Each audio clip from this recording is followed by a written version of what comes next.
Hey y'all, Michelle Boren here, Candid with the Candidate, and I wanted to give you a rundown of Monday night's school board meeting. There were two pretty significant things that happened, and I wanted to get them out so that we could talk about them, so that we know what's going on, and so that we're informed about our school district.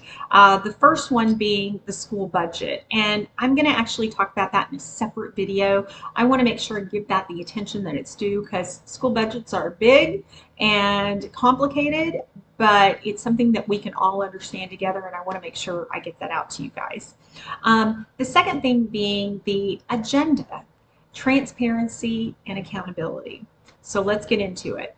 Monday evening, our school board president, Amy Knott, presented an added agenda item that wasn't published 72 hours in advance of the meeting.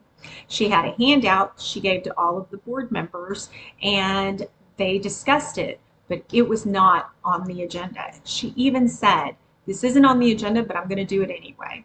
Guys, we're not allowed to do that. That is a direct violation of the Texas Open Meetings Act. Agendas must be posted in advance so that our students, teachers, parents, and the community can be part of the conversation. Without it being appropriately posted, people don't have an opportunity to speak about what's important to them. And in turn, our board members don't have a chance to consider community input. Mrs. Knott gave all the board members a handout that was not shared with the community. It was not displayed for review, but it was discussed during the meeting. We just didn't have access to it. She stated that the handout was about the advocacy committee and had information supporting the voucher process, while Dr. Montgomery spoke to the handout as if to say that it supported our public school system. Regardless, it's this lack of transparency and not following the appropriate meeting procedures that leaves us as a community in the dark. It's concerning. So why didn't the other board members speak up? And I really don't have an answer to that question. I just believe it reflects the school board's current state of mind and behavior. They've become very comfortable with each other and in turn very complacent with what's going on our school board. Our board members need to speak up and request items to be added to the agenda. But we should not just add agenda items on a whim. This was a missed opportunity for our community to discuss vouchers. Vouchers are a very hot topic, and it's being discussed by our legislators right now. But we didn't have anybody speaking up for or against vouchers. This is something that our community can really give us some solid input on in both directions.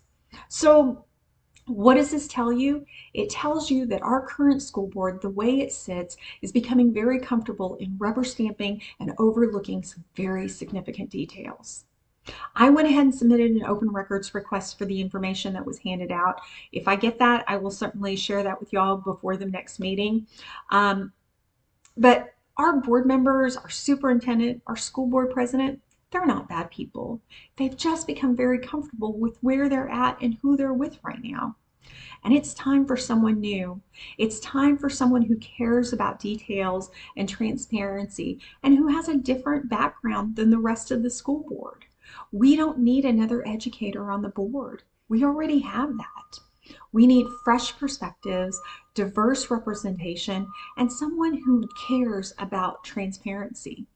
This is one example that reflects my commitment to transparency. I'm not afraid to speak up to anyone. I'm not afraid to speak up for everyone. And I'm not afraid to work for transparency regardless of the outcome. It's not my way or the highway. It's our way as a community. My name is Michelle Boren. I'm running for Allen ISD School Board Place 7, and I'm here to earn your vote on May 6th. Thank you.